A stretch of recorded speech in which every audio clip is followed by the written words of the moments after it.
பரிசுத்தமும் கிருபையும் உள்ள நாமத்தினாலே உங்கள் யாவரையும் வாழ்த்தி வரவேற்கிறேன். நாம் இந்த வாரத்திலும் தேவனுடைய சமூகத்தில் ஆராதனை பண்ணியிருக்கிறோம், ஜெபித்திருக்கிறோம், விண்ணப்பங்களை ஏறெடுத்திருக்கிறோம்.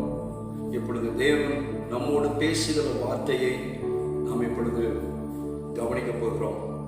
அதற்கு முன்பதாக தலைகளை தாழ்த்தி கண்களை மூடி கர்த்தரை நோக்கி நாம் ஜெபம் செய்வோம். பரலோகத்திலே வாசமாக இருக்கிறவரே, உம்மிடத்திற்கு எங்கள் கண்களை நாங்கள் ஏறெடுத்து ஜெபிக்கிறோம். இதோ வேலைக்காரரின் கண்கள் தன்னுடைய எஜமானை நோக்கி இருக்குமா போலவும், இதோ வேலைக்காரியின் கண்கள் தன்னுடைய எஜமாட்டியை நோக்கி இருக்குமா போலவும், தேவரீர் எங்களுக்கு இரக்கம் செய்ய வரைக்கும் எங்கள் கண்கள் உண்மையை நோக்கி இருக்கிறது. இப்போதும் இந்த நாளிலும் தேவரீருடைய சமூகத்தில் நாங்கள் உண்மை நோக்கி பார்த்து ஜெபித்து பாட்டினாலே துதித்து ஸ்தோத்திரத்தினால மகிமைப்படுத்தி இப்போது உடைய திரு வார்த்தையை தியானிக்கும்படியாக உமது சமூகத்திலே நாங்கள் வந்திருக்கிறோம். வந்திருக்கிற எங்களை ஆண்டவருடைய கரத்தில் தாழ்த்தி அர்ப்பணிக்கிறோம். நீர் எங்களோடு பேசும், உடைய சத்தத்தை துணிக்க பண்ணும், வார்த்தையை மகிமைப்படுத்தியிருக்கிறீர், இன்னமும் மகிமைப்படுத்துவேன் என்று சொல்லியிருக்கிறேன்.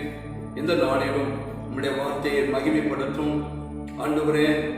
இந்த வார்த்தையை கேட்கிற ஒவ்வொருவரோடு கூட கர்த்தர் பேசுவீராக. கர்த்தர் மகிமையான காரியங்கள் செய்யும். எல்லா துதி கனம் மகிமை எல்லாம் உமக்கு உண்டாகட்டும். இயேசு கிறிஸ்துவின் விலையேற பெற்ற திருநாமத்தினாலே கெஞ்சி மன்றாடி செபிக்கிறோம். எங்கள் ஜெபம் கேளும் ஜீவனுள்ள நல்ல பிதாவே, ஆமென். ஆமென். கர்த்தருடைய பரிசுத்த நாமத்திற்கு மகிமை உண்டாவதாக. அன்றைய பிரதான கிருபையினாலே நாம் இந்த ஜூலை மாதத்திலே முதல் வாரத்தையும் கடந்து தேவ சமூகத்திலே நாம் இந்த நாளிலும் கடந்து வந்திருக்கிறோம். இந்த 12வது நாளிலே தேவனுடைய வார்த்தையை கேட்கும்படி தேவ சமூகத்திலே கூடியிருக்கிற உங்கள் ஒவ்வொருவரையும் கர்த்தர் தாமே ஆசீர்வதித்தருள்வாராக. ஒருவேளை நீங்கள் உங்களுடைய உள்ளத்தில் நீங்கள் நினைக்கலாம், இந்த நேரத்தில் நீங்கள் என்ன நினைவோடு இருந்தாலும் கர்த்தர் உங்கள் நினைவுகளை தூரத்திலிருந்து அறிகிற தேவனாக இருக்கிறபடினாலே, அவர் தூரத்துக்கும் சமீபத்துக்கும் தேவனாய் கர்த்தராக இருக்கிறதுனாலே, அவர் நம்மை ஒவ்வொருவரையும் ஆராய்ந்து அறிந்து நம்முடைய விண்ணப்பங்களுக்கும் நம்முடைய வேண்டுதலுக்கும் மன்றாட்டுக்கும் ஆண்டவர் பதில் உத்தரவு தருகிற நல்ல தேவனாக இருக்கிறார். இன்றைக்கு தேவன் தந்த வார்த்தையை நாம் தியானிக்க நம்முடைய வேத மத்தை திருப்பிக் கொள்வோம். புதிய ஏற்பாட்டிலே 40வது பக்கம், மத்தேயு எழுதின சுவிசேஷம் 25ஆம் அதிகாரம். மத்தேயு எழுதின சுவிசேஷம் 25ஆம் அதிகாரம் 34ஆம் வசனத்தை கவனியுங்கள். அப்பொழுது ராஜா தமது வலது பக்கத்தில் நிற்பவர்களை பார்த்து, வாருங்கள், என் பிதாவினால் ஆசீர்வதிக்கப்பட்டவர்களே, உலகம் உண்டானது முதல் உங்களுக்காக ஆயத்தம் பண்ணப்பட்டிருக்கிற ராஜ்யத்தை சுதந்திரித்துக் கொள்ளுங்கள் என்று ஆண்டவர் சொன்ன வார்த்தையை நாம் இங்கு வாசிக்க கேட்டோம். இந்த நாளினுடைய செய்தியினுடைய தலைப்பு, யார் தேவ ராஜ்யத்தை சுதந்திரிப்பார்கள்? யார் தேவனுடைய ராஜ்யத்தை சுதந்திரிப்பார்கள் என்ற தலைப்பின் கீழே இந்த செய்தியை கர்த்தர் நமக்கு தந்திருக்கிறார். நாம் கவனிப்போம். இந்த செய்தியை கேட்கும் முன்பதாக இந்த வேதத்திலிருந்து அதே 25ஆம் அதிகாரத்தில் 35 40 வரை இந்த வசனங்களை நான் வாசிக்கிறேன். நீங்கள் உங்கள் வேதாகமத்தை திருப்பிக் கொள்ளுங்கள். கவனித்து கேட்கும்படியாகவும் பார்க்கும்படியாகவும் உங்களை அன்போடு கூட நான் கேட்டுக்கொள்கிறேன்.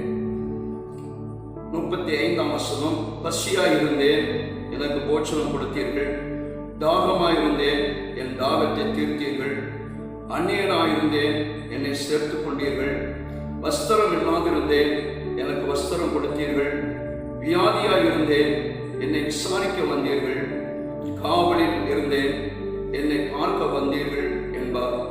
அப்பொழுது நீதிமான்கள் அவருக்கு பிரதி உத்தரமாக, ஆண்டவரே, நாங்கள் எப்பொழுது உம்மை பசி உள்ளவராக கண்டு உமக்கு போஜனம் கொடுத்தோம்? எப்பொழுது உம்மை தாகம் உள்ளவராக கண்டு உம்முடைய தாகத்தை தீர்த்தோம்? எப்பொழுது உம்மை அந்நியராக கண்டு உம்மை சேர்த்து கொண்டோம்?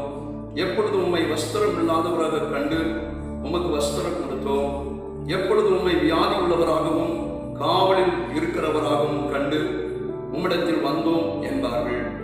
அதற்கு ராஜா பிரதி உத்தரமாக, மிகவும் சிறியவராகிய என் சகோதரரான இவர்களில் ஒருவனுக்கு நீங்கள் எதை செய்தீர்களோ அதை எனக்கே செய்தீர்கள் என்று மெய்யாகவே உங்களுக்கு சொல்லுகிறேன் என்பார்.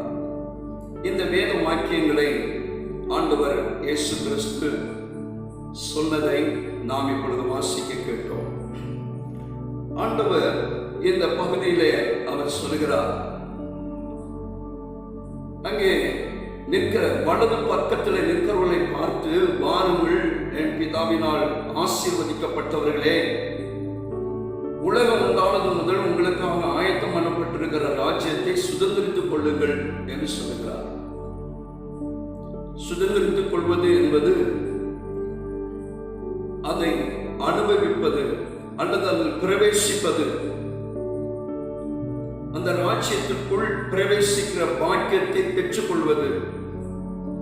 இங்கே வலது பக்கத்தில் நிற்பவர்களை பார்த்து, வாருங்கள் என் பிதாவினால் ஆசீர்வதிக்கப்பட்டவர்களே என்று அழைத்து ஆண்டவர் சொல்லுகிறார், உங்களுக்காக ஆயத்தம் பண்ணப்பட்டிருக்கிற ராஜ்யத்தை சுதந்திரித்துக் கொள்ளுங்கள் என்று சொல்கிறார். இந்த வார்த்தையை அவர் சொல்லிவிட்டு அடுத்து அவர் சொல்லுகிறார், நான் பசியோடு இருந்தேன், எனக்கு போஜனம் கொடுத்தீர்கள். நான் தாகத்தோடு இருந்தேன், என் தாகத்தை தீர்த்தீர்கள். அந்நியனாக நான் வந்தேன், நீங்கள் என்னை சேர்த்துக் கொண்டீர்கள்.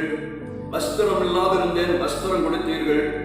வியாதியாயிருந்தேன், என்னை விசாரிக்க வந்தீர்கள். காவலில் இருந்தேன், என்னை பார்க்க வந்தீர்கள் என்று சொல்லுகிறார். அப்பொழுது அங்கே இருந்தவர்கள் கேட்கிறார்கள், ஆண்டவரே, நாங்கள் எப்பொழுது இந்த நிலைமையில உன்னை பார்த்தோம்? ஒரு காலம் நாங்கள் அப்படி பார்க்கவில்லையே, அப்படி நாங்கள் செய்யவில்லையே என்று இயேசுவிடத்திலே அவர்கள் சொல்லுகிறார்கள். ஆனால் அந்த வார்த்தை கேட்டு ஆண்டவர் சொல்லுகிறார், 40வது வசனத்தை கவனிப்போம். மிகவும் சிறியவராகிய என் சகோதரரான இவர்களில் ஒருவனுக்கு நீங்கள் எதை செய்தீர்களோ அதை எனக்கே செய்தீர்கள் என்று மெய்யாகவே உங்களுக்கு சொல்லுகிறேன் என்று சொல்லுகிறார். இந்த வசனத்திலே குறிப்பாக என் சகோதரரான இவர்களில் ஒருவனுக்கு என்று அங்கே சொல்கிறார். அப்படியானால் அவர் என் சகோதரன் என்று அவர் யாரை சொல்லுகிறார் என்று நாம் அதை தெரிந்து கொள்வோமையானால் இந்த செய்தியினுடைய காரியங்கள் நன்கு நமக்கு புரிகிறதா இருக்கும். ஏனென்றால் இன்றைக்கு உலகத்திலே இந்த கொரோனா வைரஸ் மூலமாக ஊரடங்கு எங்கும் இருக்கிறது. பல இடத்துல அது தளர்த்தப்பட்டிருக்கிறது. ஆனாலும் இப்படிப்பட்ட சூழ்நிலையிலே அன்றாட வாழ்க்கையிலே சரியான வருமானம் இல்லாமல், சரியான உணவு இல்லாமல், சரியான தண்ணீர் கிடைக்காமல், வஸ்திரம் கிடைக்காமல், இப்படி பல விதங்களிலே அல்லல் பட்டுக் கொண்டிருக்கிறார்கள். வியாதியினாலே இன்னும் பல விதத்திலே அவர்கள் கஷ்டப்படுகிறார்கள். ஆகவே அநேகம் இந்த உலகத்திலே அநேக மக்கள், நம்முடைய தேசத்திலே கூட அநேக இயக்கங்கள் பலருக்கு உதவி செய்கிறார்கள். அருமையானவர்களே, அப்படியானால் இப்படி உதவி செய்கிற எல்லாருமே பரலோக ராஜ்யத்திலே பங்கு கொண்டு விட முடியுமா? அப்படி அல்ல. ஆண்டவர் சொல்லுகிறார், என் சகோதரரான இவர்களில் ஒருவனுக்கு என்று குறிப்பிடுகிறார். அந்த ஆண்டவர் சொல்லுகிற இந்த வார்த்தையின் அடிப்படையில் நாம் சற்று இந்த வேதத்தை திருப்பும் பொழுது மத்தேயு சுவிசேஷம் 12ஆம் அதிகாரம் 50வது வசனத்திலே நாம் வாசிக்கிறோம். அதற்கு முன்பு சில வசனத்தை கூட நான் உங்களுக்கு வாசிக்க விரும்புகிறேன். 46 இருந்து கவனியுங்கள். மத்தேயு சுவிசேஷம் 12வது அதிகாரம் 46 இருந்து கவனியுங்கள். அவர் ஜனங்களோட பேசுகையில் அவருடைய தாயாரும் சகோதரரும் அவரிடத்தில் பேச வேண்டும் என்று வெளியே நின்றார்கள். அப்பொழுது ஒருவன் அவரை நோக்கி, உம்முடைய தாயாரும் உம்முடைய சகோதரரும் உம்முடைய பேச வேண்டும் என்று வெளியே நிற்கிறார்கள் என்றான். தம்மிடத்தில் இப்படி சொன்னவனுக்கு அவர் பிரதியுத்தரமாக, என் தாயார் யார், என் சகோதரர் யார் என்று சொல்லி தம்முடைய கையை தமது சிஸ்டர்களுக்கு நேரே நீட்டி, இதோ என் தாயும் என் சகோதரரும் இவர்களே. 50வது வசனத்தை கவனியுங்கள். பரலோகத்தில் இருக்கிற என் பிதாவின் சித்தத்தின்படி செய்கிறவன் எவனோ அவனே எனக்கு சகோதரனும் சகோதரியும் தாயுமாய் இருக்கிறான் என்றார். அருமையானவர்களே, ஆண்டவர் தெளிவாக இந்த வேத வாக்கியத்தில் சொல்லுகிறார், என் சகோதரரான இவர்களில் ஒருவனுக்கு நீங்கள் எதை செய்தீர்களோ அதை எனக்கு செய்தீர்கள் என்று மெய்யாக உங்களுக்கு சொல்லுகிறேன் என்று மத்தேயு சுவிசேஷம் 25:40 வாசிக்க கேட்டோம். அந்த சகோதரரான அவர்கள் யார் என்பதை இந்த 12ஆம் அதிகாரம் 5வது வசனம் நமக்கு தெளிவாய் காட்டுகிறது. பரலோகத்தில் இருக்கிற என் பிதாவின் சித்தத்தின்படி செய்கிறவன் எவனோ அவன். அப்படியானால் பரலோகத்தில் இருக்கிற பிதாவாகிய தேவனுடைய சித்தத்தின்படி, விருப்பத்தின்படி, அவருடைய எண்ணங்களின்படி யார் இந்த பூமியிலே செய்கிறார்களோ அவர்களே அவர் சொல்லுகிறார் சகோதரன் சகோதரி என்று சொல்லி. கர்த்தருடைய நாமத்துக்கு மகிமை உண்டாவதாக. அருமையானவர்களே, அப்படியாக அந்த சகோதரர் எண்ணப்பட்டவர்கள் பிதாவின் சித்தம் செய்ய வேண்டும். அந்த பிதாவின் சித்தம் என்ன? வேதம் நமக்கு கூறுகிறது. ஒரு சில வசனங்களிலே நாம் வேத புத்தகத்தை புரட்டி நாம் வாசிப்பமே. ஆனால் 1 தீமோத்தேயு 2ஆம் அதிகாரம் 4வது வசனத்திலே நாம் வாசிக்கிறோம். 1 தீமோத்தேயு 2ஆம் அதிகாரம் 4வது வசனத்திலே, எல்லா மனுஷரும் ரட்சிக்கப்படவும் சத்தியத்தை அறிகிற அறிவை அடையவும் தேவன் சித்தம் உள்ளவராயிருக்கிறார். தேவனுடைய சித்தம் என்ன? ரட்சிக்கப்பட வேண்டும். இரண்டாவது, சத்தியத்தை அறிகிற அறிவு உடையவர்களாக இருக்க வேண்டும். அவர்களைத்தான் பரலோகத்தில் இருக்கிற பிதாவின் சித்தத்தை செய்கிறவர்கள், ரட்சிக்கப்பட்டவர்கள், சத்தியத்தை அறிய வேண்டிய பிரகாரம் அறிந்தவர்கள், அவர்களை பார்த்துத்தான் ஆண்டவர் இயேசு சொன்னார், என் சகோதரர்கள், என் சகோதரிகள். அருமையானவர்களே, ஆகவே பரலோகத்தில் இருக்கிற பிதாவுடைய சித்தம் செய்கிறவர்கள் ரட்சிக்கப்பட்டவர்களாக இருக்க வேண்டும். அவர்கள் சத்தியத்தை அறிகிற அறிவு உடையவர்களாக இருக்க வேண்டும். அவர்கள் தான் இயேசு சொல்லுகிறார், என் சகோதரர், என் சகோதரரான இவர்களில் ஒருவனுக்கு நீங்கள் எதை செய்தீர்களோ அதை எனக்கே செய்தீர்கள் என்று மெய்யாகவே உங்களுக்கு சொல்லுகிறேன் என்று இயேசு சொன்னார். அப்போ அவர்களை பார்த்துத்தான் ஆண்டவர் சொன்னார், உலகம் உண்டானது முதல் கொண்டு உங்களுக்காக ஆயத்தம் பண்ணப்பட்டிருக்கிற ராஜ்யத்தை சுதந்திரித்துக் கொள்ளுங்கள். அப்போ ரட்சிக்கப்பட்டவர்கள்.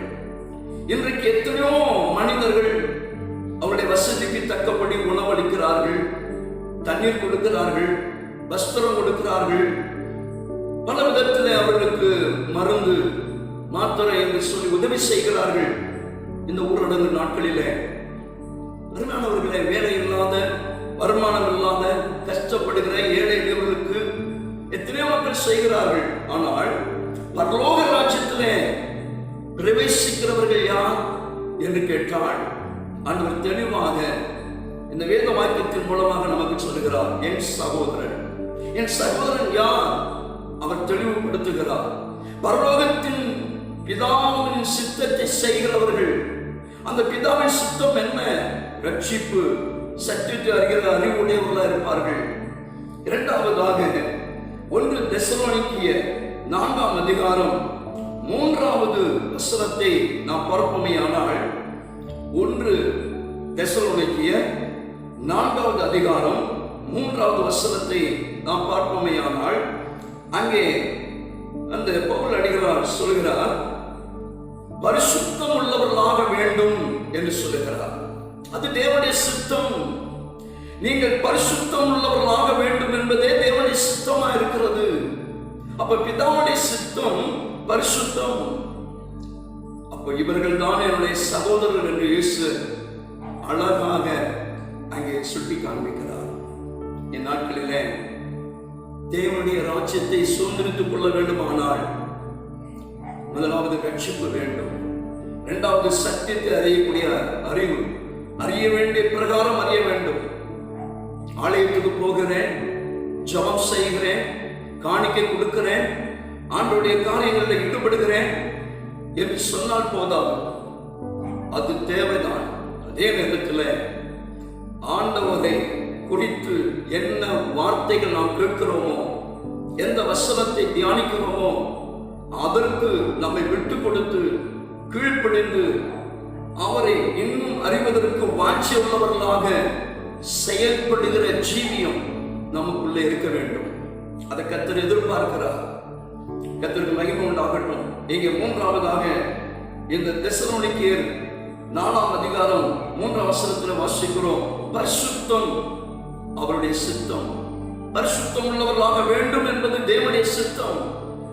இந்த சித்தத்திற்கு தங்களை அர்ப்பணித்து, ஆண்டவரே இன்னும் நான் பரிசுத்தமாக வேண்டும், இன்னும் நான் கழுவப்பட வேண்டும், இரத்தத்தினால் சுத்திகரிக்கப்பட வேண்டும், நல்ல ஒரு வாழ்க்கை வாழ வேண்டும், மற்றவர்கள் என்னை பார்க்கையிலே சோதரம் விரும்பத்தக்க விதத்திலே, அன்பு கூறுகிற விதத்திலே, அரவணைக்கிற விதத்திலே, மிகவும் சாந்தமாக பொறுமையாக அமைதலோடு கூட செயல்படுகிறவனாக, பரிசுத்தமான வாழ்க்கை வாழ்கிறவனாக நான் காணப்பட வேண்டும் என்று விரும்புகிற, அப்படி செயல்படுகிற அவர்களை பார்த்துத்தான் சொல்கிறார், இவர்கள் தான் என்னுடைய சகோதரர் சகோதரிகள் என்று சொல்லி. அருமையான தேவனுடைய பிள்ளைகளே, இந்த நாட்களில் நாம் எப்படி வாழ்ந்து கொண்டிருக்கிறோம், இதெல்லாவற்றையும் விரிவாக பேசுவேன் என்று சொன்னால் நேரம் அதிகமாகும். இவைகளை சுருக்கமாக சொல்லிவிட்டு தேவனுடைய ராஜ்யத்திலே சுதந்திரிக்கக்கூடிய கர்த்தருடைய பிள்ளைகள் யார் என்பதை சுருக்கமாக சொல்லி இந்த செய்தியை முடிக்க விரும்புகிறேன். அருமையானவர்களே, 4வதாக 1 தெசலோனிக்கேயர் 5ஆம் அதிகாரம் 18வது வசனத்திலே நாம் வாசிக்கிறோம், எல்லாவற்றிலையும் ஸ்தோத்திரம் செய்யுங்கள், அப்படி செய்வதே உங்களை குறித்து தேவனுடைய சித்தமாய் இருக்கிறது என்று நாம் வாசிக்கிறோம். எல்லாவற்றிலும் ஸ்தோத்திரம் செய்யுங்கள், அப்படி செய்வதே, எப்படி? எல்லாவற்றிலும் ஸ்தோத்திரம் செய்வதே கிறிஸ்து இயேசுவுக்குள் உங்களை குறித்து தேவனுடைய சித்தமாய் இருக்கிறது. அப்ப தேவ சித்தம் செய்கிறவன் தான் பரலோக ராஜ்யத்தை சுதந்திரிப்பான். அந்த தேவ சித்தம் என்ன? நாம் 4வதாக பார்க்கிறோம், எல்லாவற்றிலும் ஸ்தோத்திரம் செய்ய வேண்டும். அது இழப்போ, அது கஷ்டமோ, நஷ்டமோ, அது சந்தோஷம் கொடுக்கிறதோ, லாபமா இருக்கிறதோ, அது நமக்கு மகிழ்ச்சி தருகிறதோ, அல்லது நாம் எதிர்பார்த்ததை விட மோசமான நிலைமை நாம் சந்திக்கிறோம் என்றால் கூட எல்லாவற்றிலையும் நாம் ஸ்தோத்திரம் செய்ய வேண்டும். சங்கீதக்காரன் 34ஆம் சங்கீதத்திலே தாவீது அரசன் அதைத்தான் சொல்லியிருக்கிறார், கர்த்தரை நான் எக்காலத்திலும் ஸ்தோத்தரிப்பேன், அவர் துதி எப்போது என் வாயில் இருக்கும். பக்தன் யோபை போல கர்த்தர் கொடுத்தார், கர்த்தர் எடுத்தார், கர்த்தருடைய நாமத்துக்கு ஸ்தோத்திரம் என்று சொன்னார். அருமையான தேவனுடைய பிள்ளைகளே, எது நடந்தாலும் கர்த்தருடைய நாமத்தை ஸ்தோத்திரம் சொல்லி, ஸ்தோத்திரம் என்று சொன்னால் நன்றி என்று பொருள், அந்த ஸ்தோத்திரத்தை சொல்லுவோமையானால் அதுதான் தேவ சித்தம். இப்படி தேவ சித்தத்தை அறிந்து எல்லாவற்றிலும் ஸ்தோத்திரம் செய்கிற ஒரு மகன் மகள் தேவனுடைய ராஜ்யத்தை சுதந்திரித்துக் கொள்ளக்கூடிய தகுதியுடையவர்களாக இருக்கிறார்கள். அல்லேலூயா, கர்த்தருடைய நாமத்துக்கு ஸ்தோத்திரம். இந்த உலகத்தாரை போல நாம் ஆகாரம் கொடுக்கலாம், வஸ்திரம் கொடுக்கலாம், தண்ணீர் கொடுக்கலாம், உபசரிக்கலாம், விசாரிக்கலாம், அவர்களை நேரடியாக போய் பார்க்கலாம். ஆனாலும் நம்முடைய கிறிஸ்தவர்கள் என்று சொல்லக்கூடிய நம்முடைய வாழ்க்கையில தேவனுடைய ராஜ்யத்தை சூழ்ந்து கொள்ளக்கூடிய அந்த தகுதி நமக்குள்ள உண்டாக வேண்டுமே. ஆனால் நாம் எல்லாவற்றிலையும் ஸ்தோத்திரம் செய்கிறவர்களாக இருக்க வேண்டும். கர்த்தருடைய நாமத்திற்கு மகிமை உண்டாகட்டும். எப்படி செய்வது?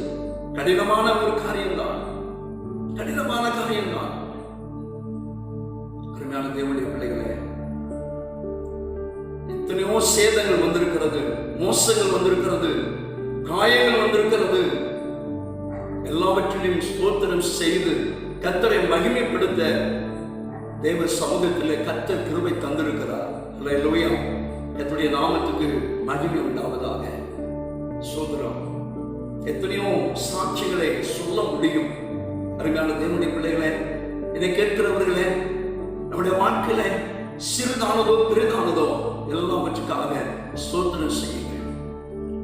அப்படி செய்வது கிறிஸ்து இயேசுவுக்குள் உங்களை குறித்து தேவ சித்தமா இருக்கிறது. நீங்க அப்படி செய்ய வேண்டும் என்பதுதான் தேவனுக்கு விருப்பமா இருக்கிறது. ஆகவே இதுவரை ஒருவேளை அப்படி செய்யாதிருந்தால் செய்து பாருங்கள்.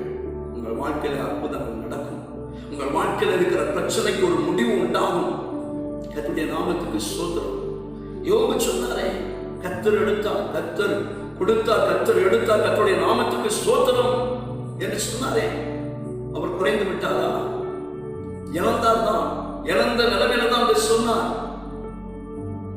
அந்த சூழ்நிலையில, அந்த இக்கட்டில, நெருக்கத்தில, இல்லாமையில, நஷ்டமான சூழ்நிலையில அவர் சொன்னது நிமித்தம் இரட்டிப்பான நன்மைகளை தேவனிடத்திலிருந்து பெற்றுக்கொள்ள முடிந்தது. கர்த்தருடைய நாமத்துக்கு ஸ்தோத்திரம் உண்டாகட்டும். அருமையான தேவனுடைய பிள்ளைகளே, நாம் எதையாகிலும் இழந்திருக்கிறோமா? அப்படியானால் தேவ சமூகத்தில் ஒருவேளை நாம் முறுமுறுக்காமல் தேவனை மகிமைப்படுத்துகிறவர்களாக இருப்போம். கர்த்தருடைய நாமத்துக்கு மகிமை உண்டாகட்டும். தேவனுடைய பிள்ளைகளே, நான் வேலை செய்த நாட்களில பல வேலைகளில் ஈடுபட்டிருக்கிறேன். ஒரு சில இடத்துல நான் வேலை செய்த பல நாட்கள் வேலை செய்து மொத்தமாக பணத்தை வாங்க வேண்டும் என்று சொல்லி இருந்த அப்படிப்பட்ட நாட்கள் உண்டு. ஏனென்றால் அப்படி வாங்கினால் அப்போது கூலி மிகவும் குறைவான கூலி, அதனால அதை கொஞ்சமாக வாங்கி செலவழிந்து போய்விடுமே என்று சொல்லி நினைத்து மொத்தமாக சேர்ந்தால் ஏதாவது ஒரு பொருளோ ஏதாவது ஒரு காரியம் செய்யலாமே என்று சொல்லி சேர்த்து வைத்து நான் வாங்கிக் கொள்ளுகிறேன் என்று சொன்னது உண்டு.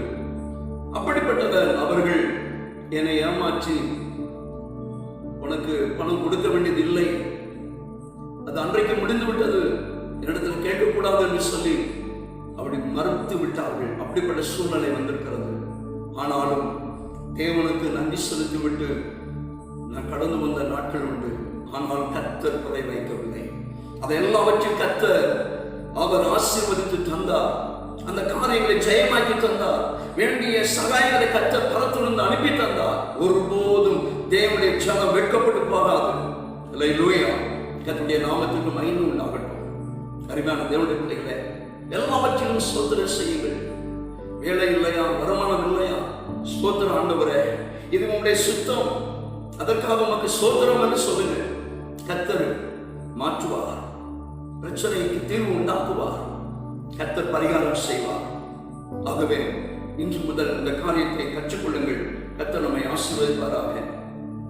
இன்னும் பேதுரு அப்போஸ்தலன் மூலமாக 1 பேதுரு 2வது அதிகாரம் 15வது வசனத்திலே அவர் சொல்கிறார், நீங்கள் நன்மை செய்கிறதுனாலே புத்தியின மனுஷருடைய அறியாமையை அடக்குவது தேவனுடைய சித்தமா இருக்கிறது என்று சொல்கிறார். நீங்கள் நன்மை செய்கிறதினாலே, அதனால கர்த்தருடைய பிள்ளைகளே, நீங்கள் மற்றவர்களுக்கு செய்கிற அந்த நன்மையினாலே புத்தியின மனுஷருடைய அறியாமையை, சிலர் சொல்லுவார்கள், மாறியா இவனுக்கு ஏன் இது, அவன் நல்லா தானே இருக்கிறான், அவனுக்கு என்ன குறைச்சது, இவனுக்கு போய் நன்மை செய்யறானே, இவனுக்கு போய் இந்த காரியத்தை செய்கிறானே, இந்த உபகாரத்தை செய்கிறானே. சரீரம் நல்லா தானே இருக்குது, அவனுக்கு போய் இந்த நன்மை செய்யறானே, இந்த உதவி செய்யறானே நீ சொல்லி அறியாமல் சிலர் சொல்லுகிறது உண்டு. தேவனுடைய பிள்ளைகளே, அப்படிப்பட்ட மனுஷர்கள் மத்தியிலே நாம் நன்மை செய்கிறதுனாலே நம்முடைய புத்தியமான அந்த அறியாமையை நாம் அடக்குகிறவர்களாயிருக்கிறோம். அவன் புரிந்து கொள்ளும்படியாக நாம் அதை செயல்படுத்துகிற பொழுது நாளடைவில் அவன் புரிந்து கொள்ளுவான். அன்றைக்கு அவர்கள் செய்ததினாலே, இந்த சகோதரன் அந்த சகோதரி இந்த மனுஷனுக்கு ஆதாரம் கொடுத்ததினாலே, உதவி செய்ததினாலே இன்றைக்கு இவன் நன்றாய் இருக்கிறார் என்று சொல்வார்கள். தேவனுடைய பிள்ளைகளே, ஆகவே ஆண்டவர் என் சகோதரன் என்று யாரை சொல்லுகிறார்? ரட்சிக்கப்பட்ட, சத்தியத்தை அறிகிற அறிவை உடைய, பரிசுத்தம் உள்ளவர்கள் ஆக வேண்டும் என்று விரும்புகிற, எல்லாவற்றிலும் ஸ்தோத்திரம் செய்கிற, நன்மை செய்கிறதுல உற்சாகம் கொள்ளுகிற, மற்றவர்கள் என்ன பேசினாலும் மற்றவர்கள் தடுத்தாலும் அதற்கெல்லாம் இணங்காமல் தான் நன்மை செய்கிறதில் உறுதியாக இருக்கிறவர்களை, அப்படிப்பட்டதான தேவனுடைய சித்தத்தை செய்கிறவர்களை பார்த்து தான் ஆண்டவர் சொல்லுகிறார், என் சகோதரர் என் சகோதரிகள் என்று சொல்லி. ஆகவே இந்த நாட்களிலே நாம் இயேசு கிறிஸ்துவுக்கு சகோதரனாக சகோதரியாக காணப்படுகிறோமா? இந்த 5 விதமான காரியங்களை நாம் செய்கிறவர்களா இருக்கிற பொழுது நிச்சயமாகவே அவருக்கு நாம் சகோதரர்கள், அவர் நம்முடைய சகோதரர். அருமையானவர்களே, அப்படியானால் தேவனுக்கும் நமக்கும், இயேசு கிறிஸ்துவுக்கும் நமக்கும் நல்ல ஒரு அன்பின் ஐக்கியம் இருக்கும். அந்த ஐக்கியமானது நம்மையும் அவரையும் ஒன்றிணைக்கிறபடியினாலே அதனால பல நன்மைகளை அவரிடத்திலிருந்து பெற்றுக் கொள்வதற்கு இது நம்மை வழி நடத்துவதற்கு ஏதுவாயிருக்கிறது. அல்லேலூயா! கர்த்தருடைய பரிசுத்த நாமத்திற்கு மகிமை உண்டாகட்டும். அருமையான கர்த்தருடைய பிள்ளைகளே, யோபிலே ஒரு வசனத்தை நான் வாசிக்கிறேன். யோபின் புத்தகம், அங்கே ஒரு வசனத்தை நாம் வாசிக்கும் பொழுது அங்கே சொல்லப்பட்டிருக்கிறது,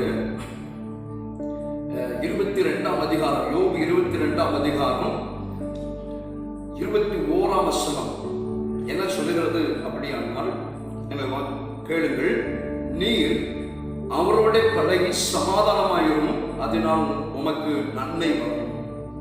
ஆண்டவரோடு கூட நாம் இணைந்து கொள்வோமானால், சமாதானமா இருக்கும் பொழுது, ஐக்கியமா இருக்கும் பொழுது, அதனால் உமக்கு நன்மை உண்டாகும். சகோதரனே, சகோதரியே, தாயை, தகப்பனே, தேவனோடு இயேசு கிறிஸ்துவோடு கூட உங்கள் ஐக்கியத்தை வெளிப்படுத்திக் கொள்ளுங்கள். அதனால உங்களுக்கு நன்மை உண்டாகும், நிச்சயமாய் உண்டாகும். அருமையான தேவ பிள்ளைகளே, ஆண்டவர் தெளிவாய் சொல்லியிருக்கிறார், என் சகோதரனான இவர்கள் தான் என் சகோதரர்கள், என்னுடைய பிதாவுடைய சித்தத்தை படி செய்கிற இவர்கள் தான் எனக்கு சகோதரர்கள். அந்த பிதாவுடைய சித்தம் என்னவென்று பார்த்தோம். அந்த சித்தத்தின்படி, தேவனுடைய சித்தத்தின்படி நாம் செயல்படுகிற பொழுது இயேசு கிறிஸ்துவுக்கு நீங்களும் நானும் சகோதரர்களாக இருக்கிறோம். கர்த்தருடைய நாமத்துக்கு மகிமை உண்டாகட்டும். அப்படிப்பட்டவர்களை பார்த்துதான் ஆண்டவர் சொன்னார், இவர்களில் ஒருவனுக்கு நீங்கள் எதை செய்தீர்களோ அதை எனக்கே செய்தீர்கள். இந்த சகோதரனான, இந்த ரட்சிக்கப்பட்ட, தேவனை அறியக்கூடிய அறிவிலே வளருகிற சோதரம் பரிசுத்தம் உள்ளவர்களாக இருக்க வேண்டும் என்று சொல்லி அதற்காக பிரயாசப்படுகிற சோதரம், தங்கள் வாழ்க்கையை அர்ப்பணிக்கிற, எல்லா காரியத்திலும் ஸ்தோத்திரம் செய்கிற, நன்மை செய்கிறதில் உற்சாகமாக, மற்றவர்கள் தடுத்தாலும் அதற்கு எந்த இடைவெளியும் கொடுக்காதபடிக்கு செயல்படுகிற, அப்படிப்பட்ட தேவனுடைய சித்தத்தை செய்கிறவர்கள் கர்த்தருக்கு ஸ்தோத்திரம், அவர்களுக்கே ஆண்டவர் சொல்லுகிறார், உங்கள் ராஜ்யத்தை சுதந்திரித்துக் கொள்ளுங்கள் என்று சொல்லி. கர்த்தருடைய நாமத்துக்கு ஸ்தோத்திரம். இன்றைக்கு இந்த ராஜ்யத்தை சுதந்திரித்துக் கொள்வதற்கு ஆண்டவர் பல காரியங்கள் சொல்லியிருந்தாலும் ஒரு சில காரியங்களை மட்டும் இந்த இடத்துல நாம் ஆண்டவர் இயேசு சொன்னதை நாம் வாசிக்கிறோம். 35ஆம் வசனத்திலே, மத்தேயு சுவிசேஷம் 25ஆம் அதிகாரம் 35ஆம் வசனத்திலே, சோதரம் பசித்தவர்களுக்கு பசியாயிருந்தே எனக்கு போஜனம் படுத்தீர்கள் என்று சொல்கிறார். பசியா இருந்தேன், ஆண்டவர் இயேசு சொல்கிறார், நான் பசியா இருந்தேன். அதைத்தான் அவர் அங்கே சொல்கிறார், இந்த சிறியவராகிய என் சகோதரனான இவர்களில் ஒருவனுக்கு. அப்போ ஆண்டவருடைய பிதாவுடைய சித்தத்தை செய்கிற அந்த கர்த்தருடைய பிள்ளைகளுடைய வாழ்க்கையில பசியா இருப்பார்களே, ஆனால் அவர்களுக்கு நாம் போஷணம் கொடுக்கும் பொழுது ஆண்டவர் சொல்கிறார், அது எனக்கு செய்தது சொல்கிறோம். நீங்கள் அந்த ஏழைக்கு செய்ததாக நினைக்கிறீர்கள் அல்ல, நீங்கள் எனக்கு செய்திருக்கிறீர்கள் சொல்கிறோம். அருமையான தேவனுடைய பிள்ளைகளே, தேவ சமூகத்தில் நாம் விளங்கிக் கொள்வோம். இன்றைக்கு எத்தனை பேருக்கு பசியாற்றி இருக்கிறோம், போஜனம் கொடுத்திருக்கிறோம், நம்முடைய ஆகாரத்தை பகிர்ந்து கொடுத்திருக்கிறோம். இதுவரை செய்யவில்லை என்று சொன்னால் இன்றைக்கு செய்வதற்கு ஆயத்தமாகுங்கள். ஒரு தீர்மானம் எடுங்கள். ஆண்டவர் சொன்னார், கர்த்தருக்கு ஸ்தோத்திரம், என் பிதாவினால் ஆசீர்வதிக்கப்பட்டவர்களே என்று சொன்னேன். யார் பிதாவினால் ஆசீர்வதிக்கப்பட்டவர்கள்? பசியா இருந்தவர்களுக்கு ஆகாரம் கொடுத்தவர்கள், பிதாவினால் ஆசீர்வதிக்கப்பட்டவர்கள், பிதாவுடைய சித்தத்தை செய்தவர்கள். அவர்களை பார்த்துத்தான் சொல்கிறார், ராஜ்யத்தை சுதந்திரித்துக் கொள்ளுங்கள் என்று சொன்னேன். தேவனுடைய ராஜ்யத்தை சுதந்திரித்துக் கொள்வதற்கு நாம் செய்ய வேண்டிய காரியங்கள். அருமையான தேவனுடைய பிள்ளைகளே, ஏழைகளை மறவாதவர்கள். அந்த பசியா இருக்கிற நேரத்தில் ஆகாரம் கொடுங்கள். நமக்கு பசி இருக்குதோ இல்லையோ, பசியா இருக்கிறான்னு சொல்லி கேள்விப்படுகிறோம், பார்க்கிறோம், கவனிக்கிறோம், மற்றவருடைய வார்த்தைகளினால் அதை கேள்விப்படுகிறோம். அப்படியானால் நம்மால் ஏன்றதை நாம் அவர்களுக்கு செய்வோம். அது நம்முடைய ஆண்டவருக்கு செய்ததாக ஆண்டவரே என்று சொல்லியிருக்கிறார். அதை எனக்கு நீங்கள் செய்தீர்கள் என்று உங்களுக்கு சொல்கிறேன். நீங்கள் பசியா இருக்கிறவர்களுக்கு ஆதாரம் கொடுத்தீங்கல்ல, அது எனக்கு நீங்க கொடுத்திருக்கீங்க. அதனால என்னுடைய ராஜ்யத்தில் உங்களுக்கு பங்கு உண்டு. அல்லேலூயா, கர்த்தருடைய நாமத்துக்கு மகிமை உண்டாகட்டும். ஆகவே இந்த நாளிலே தேவ சமூகத்தில் சொல்கிறோம், தேவனுடைய சித்தத்தை செய்கிறவர்களாக இருக்கிறோமா? தேவனுடைய சித்தம் அப்படி செய்கிறவர்கள் நிச்சயமாகவே பசித்தவர்களுக்கு ஆகாரம் கொடுப்பார்கள். தேவனுடைய சித்தத்திற்கு உட்பட்டவர்கள் பசியினால் வாடுகிறவர்களை பார்த்து அமைதியாக இருக்க மாட்டார்கள். கண்டும் காணாதவர்களைப் போல போக மாட்டார்கள். எந்த இடத்திலே கவனித்தார்களோ அந்த இடத்துல அவர்கள் முடிந்த உதவியை செய்வார்கள். ஒருவேளை ஆகாரம் இல்லை என்று சொன்னால் தங்களிடத்தில் இருக்கிற ஒரு பணத்தையோ ஒரு பொருளையோ கொடுத்து, ஐயா வைத்துக் கொள்ளுங்கள், உபயோகப்படுத்திக் கொள்ளுங்கள் என்று அந்த பசி நேரத்தில் ஒரு சிறு உதவி செய்து அப்படி பசி ஆறுவதற்கு, அல்லது நம்மால் முடிந்தால் அந்த கடையில் சென்று ஏதாவது வாங்கி கொடுத்து நம்மால் முடிந்ததை நாம் செய்ய வேண்டும். தேவ சுத்தத்தின்படி செய்கிறவர்களுடைய வாழ்க்கையில நிச்சயமா இது நடக்கும், இது நடைபெறும். கர்த்தருக்கு ஸ்தோத்திரம். பிரியமானவர்களே, பசியாளர்களுக்கு போஜனம் கொடுத்திருக்கிறோமா? ஆகாரம் கொடுத்திருக்கிறோமா? ஒருவேளை இந்த ஊரடங்கு நாட்களில் இன்னும் செய்யாமல் இருப்பதையானால் எத்தனையோ நபர்கள் இன்றைக்கும் பசியினாலே வாடிக்கொண்டிருக்கிறார்கள். நம்முடைய திருச்சபை மூலமாக எத்தனையோ பேருடைய பசியை ஆற்றுவதற்கு கர்த்தர் கடந்த நாட்களில் உதவி செய்திருக்கிறார். எத்தனையோ ஊழியக்காரருடைய குடும்பத்தை போஷிப்பதற்கு கர்த்தர் உதவி செய்திருக்கிறார். எத்தனையோ மக்களை விசாரிப்பதற்கு கர்த்தர் கிருபை கொடுத்தார். கர்த்தருடைய நாமத்துக்கு ஸ்தோத்திரம். தேவநாம மகிமைக்காக இதை சொல்லுகிறேன். அருமையான தேவனுடைய பிள்ளைகளே, தேவனுடைய சித்தத்தின்படி செய்கிறவன் எவனோ அவன் இதை செய்வான். பசித்தவர்களுக்கு ஆதாரம் கொடுப்பான். அமைதியாக இருக்க மாட்டான். அவர்கள் அமைதியாக இருக்க முடியாது. ஏனால் தேவ ஆவியானவர் அவர்களுக்குள் இருக்கிறார். அந்த ஆவியானவர் சும்மா இருக்க விட மாட்டார், செயல்பட வைப்பார். எதையாவது செய்யணும் என்று அந்த துடிப்பு அவருடைய இதயத்தில் மேலோங்கி நிற்கும். அமைதியாக்க மாட்டார்கள். பிரியமான தேவனுடைய பிள்ளைகளே, தேவ சுத்தம் செய்கிறீர்களா? தேவ சுத்தத்திற்கு உடன்படுகிறீர்களா? அப்படியானால் அடுத்த வார்த்தை, தாகத்தை தீர்க்கிறவர்களாக இருப்பீர்கள். தாகத்தோடு இருக்கிறவர்கள் எப்போது தண்ணீர் கிடைக்கும், எப்போது என் தேவை சந்திக்கப்படும், எப்போது இதற்கு ஒரு முடிவு உண்டாகும், எப்போது என் வாழ்க்கையிலே ஒரு மாற்றம் உண்டாகும் என்று தாகத்தோடு இருக்கிற நம்முடைய தாகத்தை திருக்கிறவர்களாக நம்முடைய வாழ்க்கை அமையும். நம்முடைய வார்த்தை இருக்கும், நம்முடைய செயல் இருக்கும். தேவ சித்தம்படி செய்கிற மனுஷனுடைய வாழ்க்கையில நிச்சயமா இது வெளிப்படும்.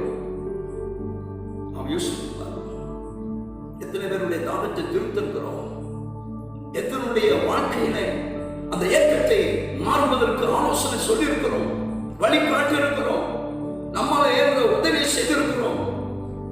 அதற்காக நாம் எடுத்துக்கொண்ட முயற்சி என்ன? அதற்காக நம்முடைய பிரயாசம் என்ன? தேவ சமூகத்தில் சிந்திப்போம். அருமையானவர்களே, இந்த வார்த்தை கேட்டுக்கொண்டிருக்கிற அருமையான தம்பி, தங்கச்சி, வாலிபனே, சகோதரனே, சகோதரியே, தாயே, தகப்பனே, எல்லாருக்கும் சொல்லுகிறேன், நீங்க தேவ சித்தத்தின் வழி செய்கிறவர்களா இருக்கீர்களா? தேவ ராஜ்யத்திற்கு பிரவேசிக்கிற அந்த பாக்கியத்தை பெற்றவர்களா இருக்கீர்களா? அதை சுதந்திரத்துக் கொள்ளக்கூடிய தகுதி உள்ளவர்களா இருக்கீர்களா? உங்கள் வாழ்க்கையில தாகத்தோடு, ஏக்கத்தோடு, எதிர்பார்ப்போடு இருக்கிறவர்களுடைய அந்த காரியத்தை நிறைவேற்றுகிறவர்களாய் நீங்கள் இருப்பீர்கள். முழுமையாய் செய்ய முடியாவிட்டாலும் பிரதர், சிஸ்டர், என்னால் முடிந்தது தான், வாங்கிக்கொள்ளுங்கள் என்று சொல்லி அந்த நேரத்தில் ஒரு சிறு காரியம் செய்தாலும் அது அவர்களுக்கு மிக எளிமையாய், மிக அருமையாய், நிச்சயமாய் காணப்படும். தேவ சுத்தம் செய்கிறதா இருக்கிறீர்களா? அப்படி என்றால் மூன்றாவதாக அந்நியரை சேர்த்துக் கொள்வீர்கள். யார் அந்நியர்? அறிமுகம் இல்லாதவர்கள், முன்பின் தெரியாதவர்கள், அவர்கள் தான் அந்நியர். வேதம் சொல்லுகிறது, சிலர் தங்கள் வீடுகளுக்கு வந்த சிலரை, அந்நியரை அவர்கள் சேர்த்துக் கொண்டார்கள். சிலர் அந்த அந்நியரை சேர்த்துக் கொண்டதுனால தேவ தூதர்களையும் தேவன் அப்படி அந்நியரை போல அனுப்புவாராம். கர்த்தருக்கு ஸ்தோத்திரம். தேவனுடைய பிள்ளைகளே, நாம் இந்த நாட்களில் எப்படி வாழ்ந்து கொண்டிருக்கிறோம்? நம்முடைய வாயில் எப்படி வார்த்தைகள் வெளிப்படுகிறது? ஒரு மனுஷன், ஒரு மனுஷி வந்து அவர்களுக்கு தெரியாதவர்களாக இருக்கலாம், எங்கே உள்ளவர்களாக இருக்கலாம், முன்பின் அறியாதவர்களாக இருக்கலாம், அவர்களை பற்றி சரியான ஒரு காரியம் தெரியாமல் இருக்கலாம்.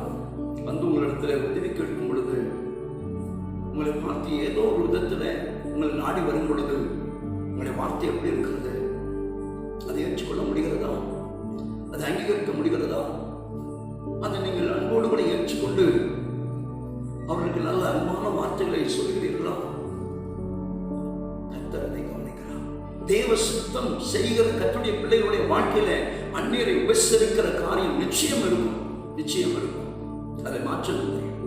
நிச்சயமாய் அவர்கள் யாராக இருந்தாலும் சரி உதவி செய்ய வேண்டும், ஏதாவது செய்ய வேண்டும் என்றதான அந்த மனநிலை அவர்களுக்குள்ளே நன்றாய் வேரூன்றி இருக்கும். எதையாவது செய்துவிட வேண்டும் என்று சொல்லி கர்த்தருடைய பிள்ளைகளே, நாம் லூக்கா சுவிசேஷத்தில் ஏற்கனவே நான் வாசித்து அறிந்த காரியம்தான், ஆனாலும் ஞாபகப்படுத்துகிறேன். அங்கே நாம் வாசிக்கிறோம் 10ஆம் அதிகாரத்தில், லூக்கா சுவிசேஷம் 10ஆம் அதிகாரத்தில் இயேசு அங்கே ஒரு உவமையை சொல்லுகிறார். அந்த இடத்துல ஆண்டவர் சொல்லுகிற அந்த காரியத்தை நாம் பார்க்கிறோம். பாருங்கள், இயேசு பிரதியுத்தரமாக, ஒரு மனுஷன் எருசலேமிலிருந்து எரியோவுக்கு போகையில் கள்ளர் கையில் அகப்பட்டான். அவர்கள் அவன் வஸ்திரங்களை உரிந்து கொண்டு அவனை காயப்படுத்தி குற்றியராகி விட்டு போனார்கள். 30ஆம் வசனத்திலிருந்து கவனியங்கள் 36ஆம் வசனம் வரைக்கும். அந்தபடியே லேவியனும் அந்த இடத்துக்கு வந்து அவனை கண்டு பக்கமாய் விலகி போனான். பின்பு சமாரியன் ஒருவன் பிரயாணமாய் வருகையில் அவனை கண்டு மனதுருகி கிட்ட வந்து அவனுடைய காயங்களில் எண்ணெயும் திராட்சரசமும் வார்த்து காயங்களை கட்டி அவனை தன் சுய வாகனத்தின் மேல் ஏற்றி சத்திரத்துக்கு கொண்டு போய் அவனை பராமரித்தான். மறுநாளிலே தான் புறப்பட்ட போது 2 பணத்தை எடுத்து சத்திரத்தான் கையிலே கொடுத்து, நீ இவனை விசாரித்துக்கொள், அதிகமாக ஏதாயிரம் உனக்கு செலவழித்தான், நான் திரும்பி வரும்போது அதை உனக்கு தருவேன் என்றார். இப்படி இருக்க கள்ளர் கையில் அகப்பட்டவனுக்கு இந்த 3 பேரில் எவன் பிறனாய் இருந்தால் உனக்கு எப்படி தோன்றுகிறது என்றார். பிரியமான தேவனுடைய பிள்ளைகளே, அவனுக்கு இரக்கம் செய்தவனே என்று பதிலை நாம் பார்க்கிறோம் 37ஆம் வசனத்திலே. ஆகவே ஏன் 3 நபர்கள் வந்தார்கள்? ஆனால் முதல் வந்த 2 நபரும், அந்த ஆசாரியனும் லேவியனும், அந்த இடத்துக்கு வந்த பொழுது அது குற்றுயிராக வஸ்திரங்கள் உரிந்து அவன் காயப்பட்டு உயிருக்கு போராடி கொண்டிருக்கிற அவனை பார்த்து அவர்கள் சற்று விலகி போகிறார்கள். ஆசாரியனும் விலகி போகிறான், லேவியனும் விலகி போகிறான். ஆனால் அதே வழியில இன்னொருவன் வருகிறான், சமாரியன். அவன் வந்து அவனை கண்டு அவன் மேல மனது உருகி கிட்ட வந்து அவன் காயங்களை எண்ணெய் வார்த்து, திராட்சரசத்தை வார்த்து அந்த காயங்களை கட்டி அவனை தன்னுடைய சுய வாகனத்தில் ஏற்றி சத்திரத்துக்கு கொண்டு போய் அவனை பராமரித்தான் என்று வாசிக்கிறோம். இந்த 2 பேருமே கண்டு விலகி போனார்கள். யார் அவர்கள்? அந்த இடத்துல காயப்பட்டு வஸ்திரம் உரிக்கப்பட்டு வேதனையோடு மரணத்துக்கு போராடி கொண்டிருக்கிற அவனுக்கு தெரிந்தவர்கள் இந்த 2 பேர். அவனை பற்றி அவர்களுக்கு நன்றாக தெரியும். ஆகினாலே அவர்கள் அவனை கண்டு விலகி போய்விட்டார்கள். நம்முடைய வாழ்க்கையில அநேகரை கண்டு நாம் விலகி போகிறது உண்டு. எப்படி? இவன் ஏற்கனவே குடிகாரன், ஏற்கனவே இவன் வம்பு பிடித்தவன், யாரோ இவன் வம்பு பேசியிருப்பான், ஆகினால இவன் அடிபட்டு கிடக்கிறான், நம்முடைய வேலை கவனித்துக் கொண்டு நாம் போகலாம் என்று சொல்லி போவதை போல அன்றைக்கு அப்படி நடந்தது. ஆனால் அந்த வழியாய் வந்த சமாரியன் அவனை பற்றி எதுவும் முன்பின் அறியாதவனா இருந்தபடியினாலே அவன் பக்கத்திலே வந்தான், கண்டான், மனதுருகினான். தன்னுடைய கையில வைத்திருந்ததான எண்ணெய் திராட்சை ரசத்தை அவன் கொண்டு வந்து அந்த வாகனத்திலிருந்து எடுத்து வந்து அதில் ஊற்றி அந்த காயத்தை கட்டி அவன் தன்னுடைய வாகனத்தில் ஏற்றி சத்திரத்துக்கு கொண்டு போய் அவனை பராமரிக்கும்படி சத்திரத்தான் கையில ஒப்பு கொடுத்தான். அருமையான தேவனுடைய பிள்ளைகளே, தேவனுடைய சித்தத்தை செய்கிறவருடைய வாழ்க்கையில பாகுபாடு இல்லாமல் எல்லாரையும் நேசிக்கக்கூடிய அந்த தன்மை இருக்கும். அது எந்த பிறனாக இருந்தாலும் சரி, அந்நியராக இருந்தாலும் சரி, அவர்களை நேசிக்கக்கூடிய அந்த அன்பு, அந்த உறவு, அந்த ஐக்கியம் அவர்களுக்குள்ள நிலைத்திருக்கும். கர்த்தருடைய பரிசுத்த நாமத்துக்கு மகிமை உண்டாகட்டும்.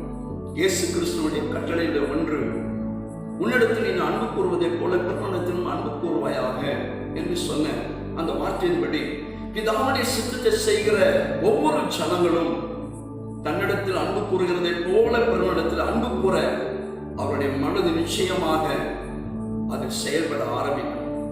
அதைத்தான் நாம் இங்கே பார்க்கிறோம். இந்த சமாரியன் கிட்ட வந்து காயங்களில் எண்ணெய் திராட்சை ரசமும் வார்த்து காயங்களை கட்டி அவனை தன் சுய வாகனத்தில் ஏற்றி சத்திரத்துக்கு கொண்டு போய் அவனை பராமரித்தான். பின்னானவர்களே, அந்த நாள் முழுவதும் அவனோடு கூட இருக்கிறான். மறுநாள் புறப்படுகிற பொழுது அவன் சொல்லுகிறான் 35 வசனத்திலே, 2 பணத்தை எடுத்து சத்திரத்தான் கையில கொடுத்து இவனை விசாரித்துக்கொள், அதிகமாய் ஏதாயிலும் இவனுக்காக செலவழித்தால் நான் திரும்பி வரும்போது அதை உனக்கு தருவேன் என்றார். தேவனுடைய சித்தத்தை செய்கிற மனுஷனுடைய வாழ்க்கையில நம்மால் எந்த மனுஷனையும் புறம் தள்ள முடியாது. அவர்களை ஏற்றுக்கொள்ளவும், அவர்களை பராமரிக்கவும், அவர்களுக்கு உதவி செய்யவும் நம்முடைய மனது நிச்சயமாக நம்மை அப்படியாக செயல்படுத்தும் என்பதில் சந்தேகமில்லை. ஆண்டவர் சொன்னார், இவர்களில் கர்த்தர் சோதரம் ஒருவனுக்கு நீங்கள் எதை செய்வீர்களோ அதை எனக்கு செய்வீர்கள். உங்களை பார்த்துதான் பிதாவுடைய சித்தத்திற்கு இணங்கி இப்படி அந்நியரை உபசரிக்கிற கர்த்தருடைய பிள்ளைகளை பார்த்துதான் சொல்கிறார், ராஜ்யத்தை சுதந்திரித்துக் கொள்ளுங்கள் என்று சொல்லி. கர்த்தருடைய நாமத்துக்கு மகிமை உண்டாகட்டும். அருமையான தேவனுடைய பிள்ளைகளே, நாட்களிலே நாம் அந்நியரை உபசரிக்கிறோமா? அந்நியரை நாம் ஏற்றுக்கொள்கிறோமா? அவர்களுக்கு ஏதாயும் நம்மால் முடிந்ததை நாம் செய்கிறோமா? அப்படியானால் பிதாவின் சித்தத்தை செய்கிற தேவனுடைய பிள்ளைகளாக நாம் இருக்கிறோம் என்பதில் சந்தேகமில்லை. அடுத்ததாக நாம் வாசிக்கிறோம், அங்கே 25ஆம் அதிகாரம், மத்தேயு சுவிசேஷம் 25ஆம் அதிகாரம் 36ஆம் வசனத்திலே, வஸ்திரம் இல்லாதிருந்தேன், எனக்கு வஸ்திரம் கொடுத்தீர்கள். எத்தனை பேருக்கு வஸ்திரம் கொடுத்திருக்கிறீங்க?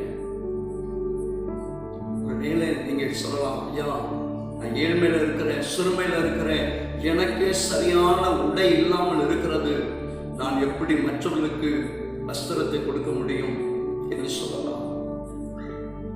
கிழிந்து ஒருவேளை பழையதான போன நன்கு இருக்கிற ஒரு உடையை நீங்கள் மற்றவர்களுக்கு கொடுக்கலாம். உங்கள் ஏழ்மையிலிருந்து நீங்கள் உங்களுக்கு தகுதியான ஒரு வஸ்திரத்தை எடுத்து சோதனம், உங்களால் முடிந்ததை, உங்களால் என்ன முடியுமோ அதை மற்றவர்களுக்கு கொடுக்க முன்வாருங்கள். கர்த்தர் உங்கள் வாழ்க்கையின் தரித்திரத்தை மாற்றுவார், உங்கள் சிறுமையை மாற்றுவார், உங்கள் எளிமையை மாற்றுவார். உங்கள் வாழ்க்கையில கர்த்தர் தாமே அதிலிருந்து ஒரு வித்தியாசத்தை காணும்படி கர்த்தர் செய்வார். ஏனென்றால் நீங்கள் பிதாவின் சித்தத்தை செய்வதற்கு உங்களை அர்ப்பணிக்கிறபடியினாலே, பிதாவுடைய ராஜ்யத்தை சுதந்திரத்துக் கொள்வதற்கு கர்த்தருடைய வார்த்தைக்கு நீங்கள் உங்களை தாழ்த்தி அர்ப்பணிக்கிறதுனாலே கர்த்தர் உங்களை கனம் பண்ணுவதிலே முந்திக் கொள்ளுகிறவராக இருக்கிறார். கர்த்தருடைய நாமத்துக்கு ஸ்தோத்திரம் உண்டாகட்டும்.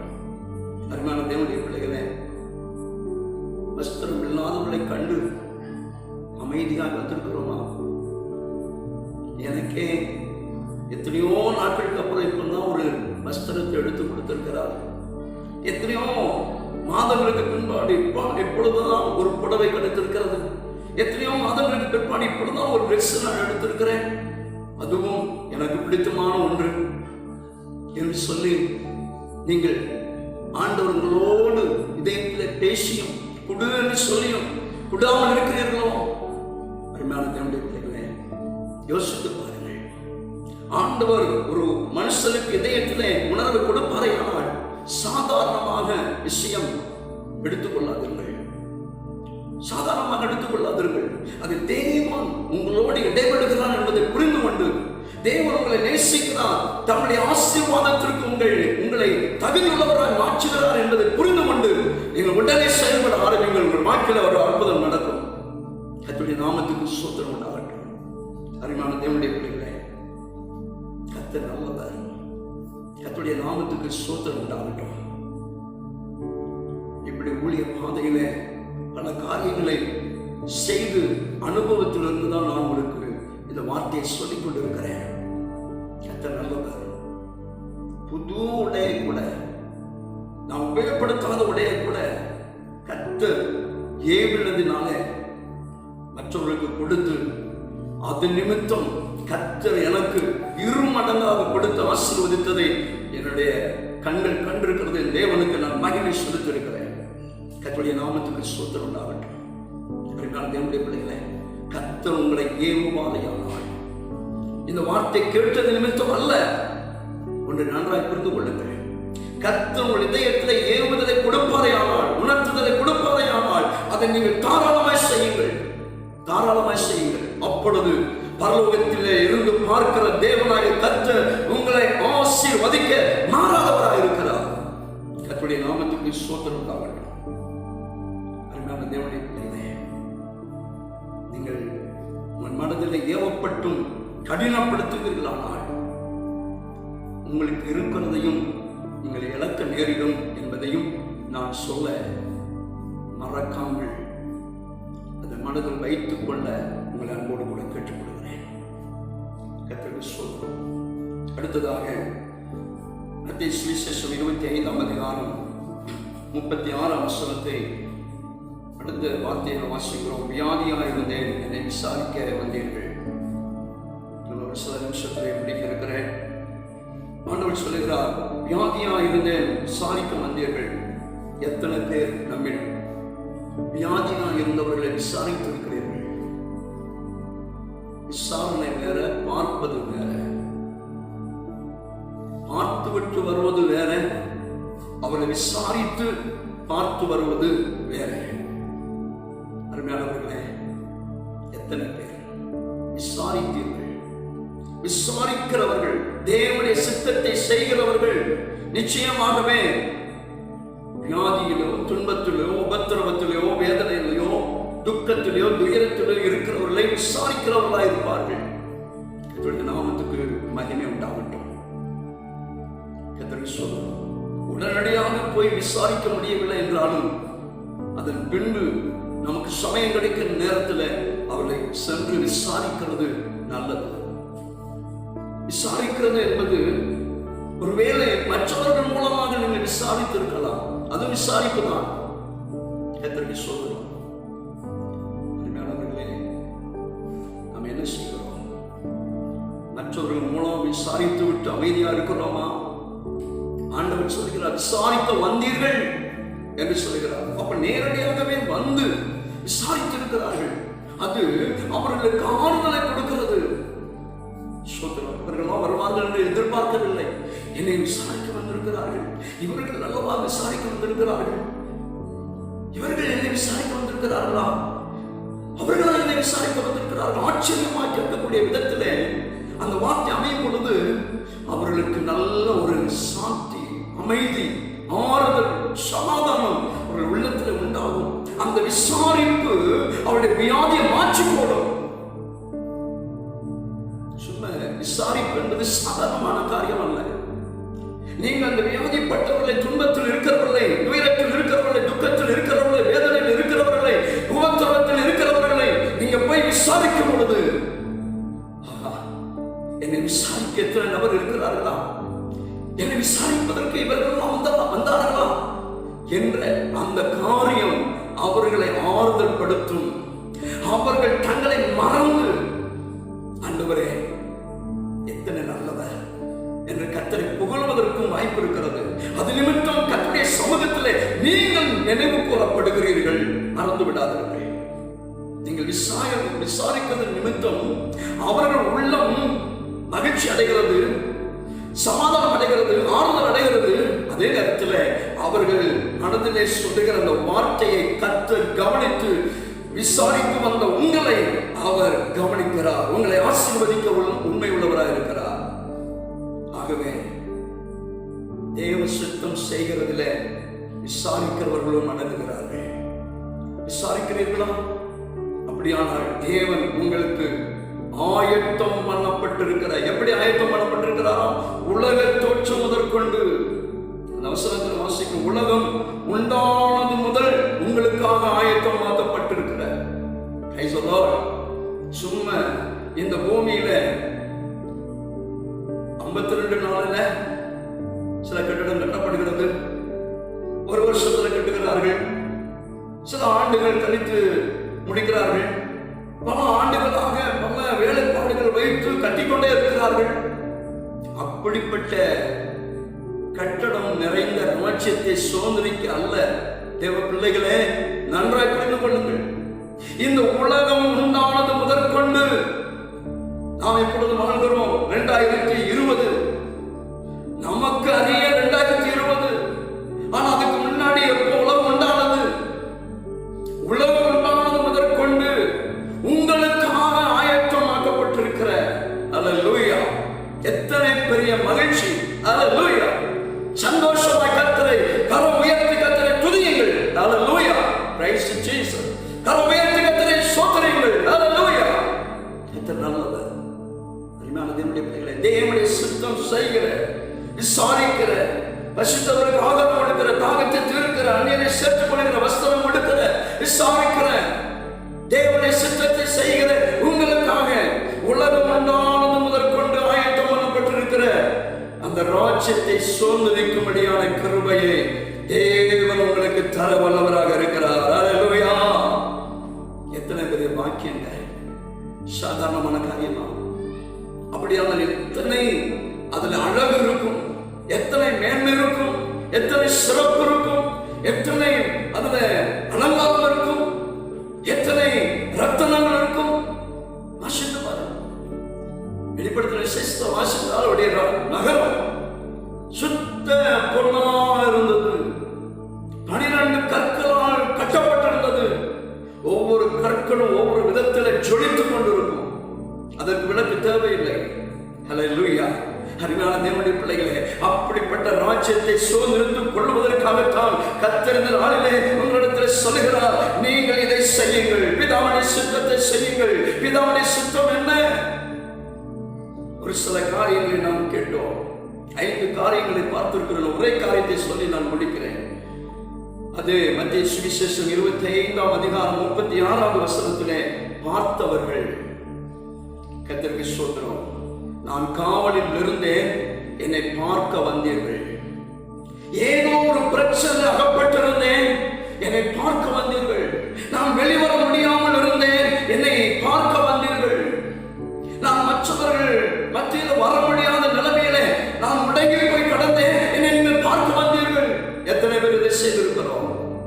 அருமையான தேவனுடைய பிள்ளைகளே, ஆண்டவர் இயேசு சொல்லுகிறார், உங்களுக்காக உலகம் உண்டானது முதல் உங்களுக்காக ஆயத்தம் பண்ணப்பட்டிருக்கிற ராஜ்யத்தை சுதந்திரித்துக் கொள்ளுங்கள் என்று சொல்லுகிறார். யாருக்கையா தேவனுடைய ராஜ்யம்? தேவ சித்தத்தை செய்கிறவர்களுக்கு. தேவனுடைய சித்தம் என்ன என்று சொல்லி பார்ப்போம். ரட்சிப்பு, சத்துக்கு அறிகிற அறிவு, பரிசுத்தம் உள்ளவர்களாக இருக்க வேண்டும், எல்லாவற்றிலும் சோத்திர செய்களாக இருக்க வேண்டும். நாம் நன்மை செய்கிறதில்லை சோர்ந்து போகாமல், மற்றவருடைய வார்த்தைக்கோ செய்கைக்கோ உடன்படாதபடிக்கு நிறுத்தாமல் தொடர்ந்து நன்மை செய்வதா இருப்போம். அதுதான் தேவ சித்தம். அப்படி தேவ சித்தம் செய்கிற நாம் பரிசுத்தவர்களுக்கு ஆதாரம் கொடுக்கணும், தாகமாக இருந்தவர்களுக்கு தண்ணீரை கொடுக்கணும், அந்நியரை நாம் சேர்த்துக் கொள்ள வேண்டும், வஸ்திரம் இல்லாதவர்களை கண்டால் வஸ்திரம் கொடுக்க வேண்டும், சோதர வியாதியில் இருப்பார்கள் என்றால் அவர்களை விசாரிக்க வேண்டும். என்னங்க செய்து, என்ன சிஸ்டர் செய்து, சாப்பிட்டீங்களா, தூக்கம் வருதா, சோதரம் விசாரிக்கணும். ஒவ்வொரு காரியத்தையும் விசாரித்து பார்க்கணும். சோதரம் அதை விசாரிக்கும் பொழுது நமக்குள்ள அவர்களுக்காக விண்ணப்பம் செய்யக்கூடிய அந்த வார்த்தைகள், அந்த பாரம் நம்மை வந்து அழுத்தப்படும். அருமையான தேவனுடைய பிள்ளைகளே, கர்த்தருக்கு ஸ்தோத்திரம். தேவ பிதாவுடைய சித்தத்தை செய்கிறவர்கள் நிச்சயமாக செய்வார்கள். கடைசியாக காவலில் இருந்தே பார்க்க வந்தீர்கள். முடங்கி போய் கிடக்கிற சூழ்நிலையில் இருக்கிறவர்களை பார்த்திருக்கிறோமா? கவனித்திருக்கிறோமா? அவர்களால் வர முடியாது, நாம் தான் சென்று பார்க்க வேண்டும். அவர்களால் செயல்பட முடியாது, அவர்களால் அந்த இடத்திலிருந்து அப்பாலே நகர முடியாது. அப்படிப்பட்டவர்களை பார்த்திருக்கிறோமா? அவர்களுக்கு நம்ம ஏங்கதை செய்ய ஆயத்தம் பண்ணி இருக்கிறோமா? கர்த்தருக்கு ஸ்தோத்திரம். என்னவர்களே, முடங்கி போனவர்களை சற்று பார்த்தாலே அவர்களுக்கு ஒரு ஆறுதல், பார்த்தாலே ஓ என்ன பார்க்க வந்தார்களா என்று சொல்லி அவருடைய உள்ளம் கம்பீரிக்கும். கர்த்தருக்கு ஸ்தோத்திரம். எல்லாரும் என்னை வேண்டாம் என்று ஒதுக்கி தள்ளிவிட்டார்கள். நான் முடங்கி போய் கிடக்கிறேன், ஆகாதவன் என்று தள்ளிவிட்டார்கள். ஸ்தோத்திரம். இவன் ஒன்றுக்கு லாயக்கற்றவன் என்று சொல்லி என்னை ஒதுக்கி விட்டார்கள், விரட்டி விட்டார்கள். ஒதுக்கப்பட்டவனா இருக்கிறேன். என்னை இவர்கள் வந்து பார்க்கிறார்களா? என்னை இவர்கள் வந்து வார்த்தைகளினால் பேசுகிறார்களா, விசாரிக்கிறார்களா? அவருடைய உள்ளம் மகிழ்ச்சியினால் பொங்கும், ஆனந்தத்தினால் குதூகலிக்கும். அவர்கள் தங்களை மறந்து சோதரம் ஆனந்த கண்ணீர் வடிப்பார்கள். அப்பொழுது தேவன் அவைகள் எல்லாம் கவனிப்பார். அதற்கு காரணமான உங்களையும் ஆண்டவர் விசாரிக்கிறவராக இருக்கிறார், தம்முடைய ராஜ்யத்திற்கு ஆயத்தப்படுத்துகிறவராக இருக்கிறார். தேவனுடைய பிள்ளைகளே, தேவ சமூகத்தில் இந்த செய்தியை கேட்டுதானே யாவரையும் ஆண்டவர் இயேசுவின் நாமத்தில் வாழ்த்தி ஆசீர்வதிக்கிறேன். தேவனுடைய ராஜ்யத்தை சுதந்திரிப்பதற்கு நாம் நம்மை தேவ கரத்தில் அர்ப்பணிப்போம். ஒருவேளை நம்மளில் தகுதி இல்லாதிருக்குமே, ஆனால் ஆண்டவராகிய தேவனே நம்மை தகுதிப்படுத்துகிற தேவனாக இருக்கிறார். ஜெபம் செய்வோம். பரிசுத்தமுள்ள பிதாவே, எல்லாவற்றையும் ஆளுகளை செய்கிறதே நம்முடைய சமூகத்தில் கேட்ட செய்திகளை ஒப்பு கொடுக்கிறோம். இந்த வசனம் கேட்ட ஒவ்வொருவரையும், சிறியோர் முதல் பெரியோர் வரையும் கரங்களை ஒப்பு கொடுக்கிறேன். பரலோக ராஜ்யத்தை சுதந்திரித்துக் கொள்வதற்கு எப்படிப்பட்டவர்களாக இருக்க வேண்டும், அவர்கள் தேவ சித்தம் செய்கிறவர்களாக இருக்க வேண்டும், தேவ சித்தம் என்ன என்பதையும், அந்த தேவ சித்தம் செய்கிறவர்கள் வாழ்க்கையிலே எதெல்லாம் வெளிப்படும் என்பதையும் நாங்கள் சுருக்கமாக தியானித்தோம். ஆண்டவரே, இவைகளிலே இந்த செய்தியை கேட்டுதான மக்கள் யாராயினும் ஆண்டவரே கர்த்தாவே குறைவுள்ளவர்களாக இருப்பார்களே, ஆனால் எதிலே குறைவுள்ளவர்களாக இருக்கிறார்களோ அதிலே அவர்கள் தங்கள் வாழ்க்கையிலே திருத்திக் கொள்ள, சீர்படுத்திக் கொள்ள, தங்களை தகுதியாக்கிக் கொள்ள ஆண்டவராகிய தேவன் பேசியிருக்கிறீர், அது உணர்த்திருக்கிறீர். உணர்த்தப்பட்ட காரியத்தை செயல்படுத்தும்படியாக ஒவ்வொருவோடு கூட கர்த்தர் இடைப்பட சொல்லிக்கிறேன். ஆண்டவர் இன்னும் உற்சாகப்படுத்தும், பலப்படுத்தும், ஆவியில வல்லமை கொள்ளும்படி செய்யும். கிருபை கூட இருக்கட்டும், மகிமை வெளிப்படுத்தும். ஒவ்வொரு குடும்பத்திலும் தேவ சமாதானம் நிலைத்திருக்கட்டும், தேவ ஆசீர்வாதத்தால் நிரப்பியறணும். இந்த கர்த்தாவே ஆண்டவரே சோதரம் ஆலயத்துக்கு சென்று ஆராதிக்க முடியாது இருக்கிற இந்த நாட்களிலே இந்த செய்திகள், இந்த கர்த்தாவே வார்த்தைகள் ஒவ்வொருவரையும் ஆண்டவரே உயிர் மீட்சி எழுப்பி ஆண்டவருக்கு மகிமையாக செயல்படுகிறவர்களாக செய்து விடிவிலே மகிமையின் ராஜ்யத்திற்குள் பிரவேசித்து சுதந்திரத்துக் கொள்ளுகிற பாக்கியத்தை பெற்றுக்கொள்ள வழிநடத்த வேண்டும் என்று அருமை மீட்பர் இயேசு கிறிஸ்துவின் நாமத்தில் ஜெபிக்கிறேன். ஜெபக்கேளும் நல்ல பிதாவே. ஆமென், ஆமென், ஆமென்.